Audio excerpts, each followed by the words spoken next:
Silicon, ये जो silicon आपके सामने है, सिलिकॉन जो होते हैं वो सिलिकॉन के बहुलक होते हैं। बहुलक की श्रृंखला की लंबाई को निम्न में से किसे मिलाकर नियंत्रित किया जा सकता है। मतलब ये जो सिलिकॉन का ये जो बहुलक है, इस सिलिकॉन के बहुलक की जो श्रृंखला है उसकी लंबाई को क्या करना है, रोकना है, मतलब उसको नियंत्रित करना है, उसको बंद करना है। तो इस सिलिकॉन की श्रृंखला की जो लंबाई को नियंत्रित करने के लिए हम उसके अंदर क्या मिलाते हैं। 4 ऑप्शन आपके सामने दिए हुए हैं, A, B, C और D, है ना। तो उसके अंदर हम मिलाते हैं, ऑप्शन हमारा C है, CH3 मतलब try methyl silicon chloride. Okay, तो इसके द्वारा सिलिकॉन की श्रृंखला की लंबाई को कैसे नियंत्रित करते हैं इसको समझते हैं। हमारा ये जो सिलिकॉन है उसकी श्रृंखला आपके सामने है। अब इसके अंदर क्या हो रहा है कि ये जो हम मिला रहे हैं ट्राई मेथिल सिलिकॉन क्लोराइड जो हम मिला रहे हैं उसकी रिएक्शन हम सबसे पहले वाटर के साथ करते हैं। तो हमारा यहाँ से HCl निकल जाता है और ये यहाँ पर आ जाता है OH। ओके, अब इसकी रिएक्शन हम करवाते हैं सिलिकॉन बहुलक के साथ। तो ध्यान से देखिएगा, जैसे यहाँ OH, ओके, ये हमारा SI और इसके साथ में कितने CH3 जुड़े हुए हैं, 3 CH3 हमारे जुड़े हुए हैं। ओके, तो जब 3 CH3 जुड़े हुए तो अब क्या होता है इसमें कि ये OH दोनों के बीच में अभिक्रिया होती है, तो यहाँ से एक वाटर का मॉलिक्यूल हमारा बाहर निकल जाता है, -H2O निकल जाता है। तो क्या होता है कि जब वाटर का मॉलिक्यूल बाहर हमारा निकल जाता है तो यहाँ पर ये जो ऑक्सीजन जो हमारा बचा है, एक जो ऑक्सीजन है वो इस सिलिकॉन के साथ में जुड़ जाता है। मतलब अब आगे यहाँ पर OH नहीं है।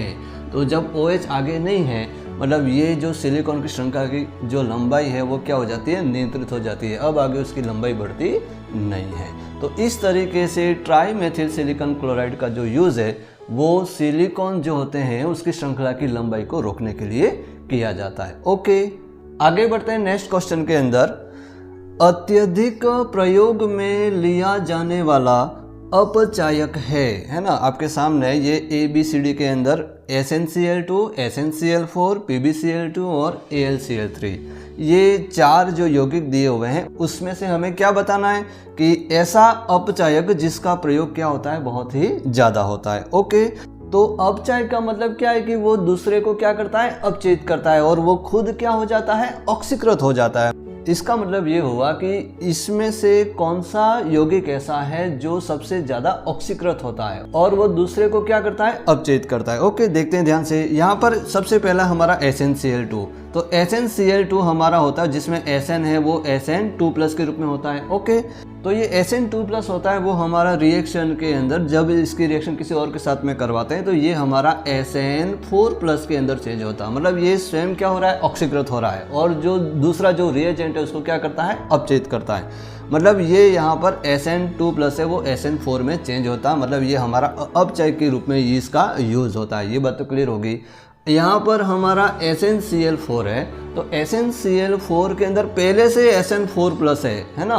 मतलब ये आगे ऑक्सीकृत होता नहीं है, मतलब इसका हमारा अपचयक के रूप में इसका उपयोग ज़्यादा होता नहीं है। ओके, PbCl2 जो है, PbCl2 भी हमारा Pb4+ के अंदर चेंज होता है, लेकिन SnCl2 जितना फास्ट होता है उतना PbCl2 Pb4+ के अंदर जो चेंज होता नहीं है। मतलब इसका यूज़ है वो बहुत कम होता है। ओके, और AlCl3 जिसके अंदर एल्यूमिनियम हमारा Al3+ के रूप में होता है तो वो पहले से ही स्टेबल है Al3+ के रूप के अंदर। मतलब इसकी ये स्थायी रूप है ये, मतलब ये आगे ऑक्सीकृत होता नहीं है। ओके, इसका मतलब ये हुआ कि सबसे ज़्यादा प्रयोग में लिया जाने वाला हमारा अपचयक हो जाएगा SnCl2। ओके, आगे बढ़ते हैं नेक्स्ट क्वेश्चन के अंदर।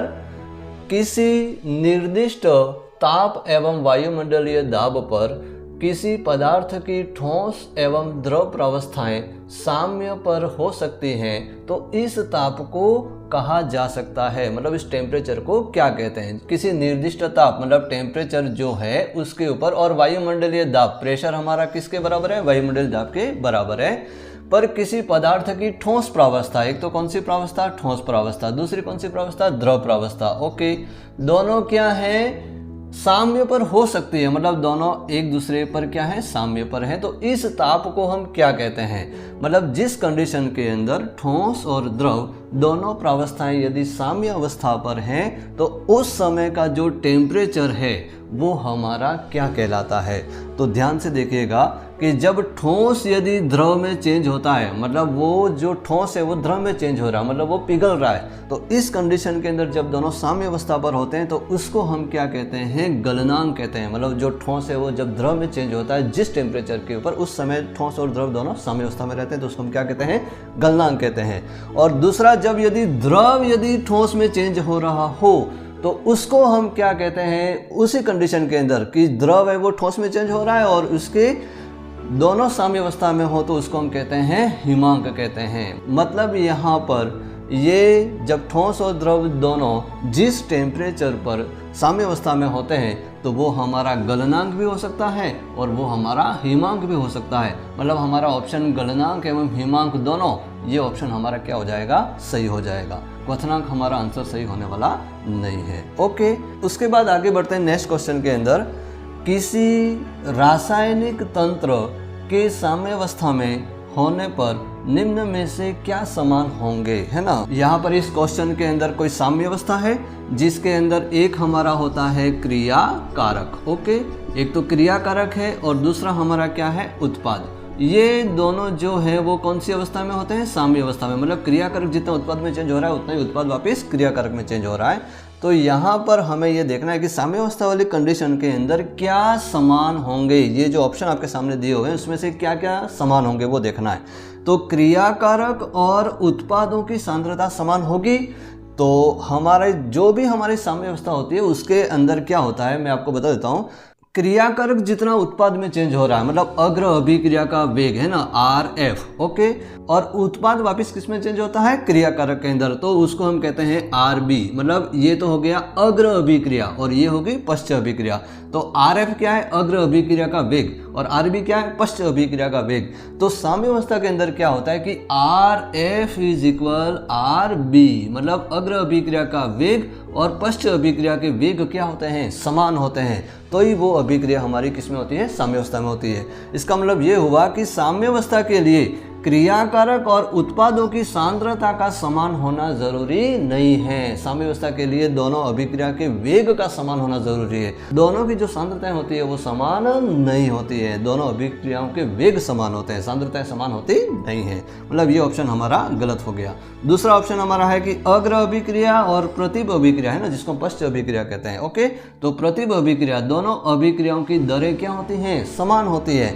तो यस, दोनों अभिक्रियाओं की दरें क्या होती हैं, समान होती है साम्य अवस्था के अंदर। मतलब ये ऑप्शन हमारा सही है। अग्र और प्रतिब अभिक्रियाओं के वेग नियतांक, दोनों के वेग नियतांक हमारे KF और KB। ओके, ये दोनों जो होते हैं क्या ये समान होते हैं, तो ये भी समान होते नहीं हैं। क्यों? क्योंकि जब सांद्रताएं समान होती नहीं है तो अग्र और प्रतिब अभिक्रियाओं के वेग नियतांक KF और KB भी समान होते नहीं हैं। मतलब ये भी ऑप्शन हमारा क्या हो गया, गलत हो गया। तो उपरोक्त तो B एवं C, है ना, B और C नहीं, यहाँ पर C तो गलत है। मतलब हमारा कौन सा ऑप्शन सही हो जाएगा, केवल और केवल B ऑप्शन हमारा सही हो जाएगा। ओके, तो इस वीडियो के अंदर हमने ये 4 क्वेश्चन सॉल्व किए। इससे रिलेटेड आपके कोई डाउट हो तो आप मेरे को कमेंट करके ज़रूर बताएं। मिलते हैं नेक्स्ट वीडियो के अंदर, तब तक के लिए जय हिंद, वंदे मातरम।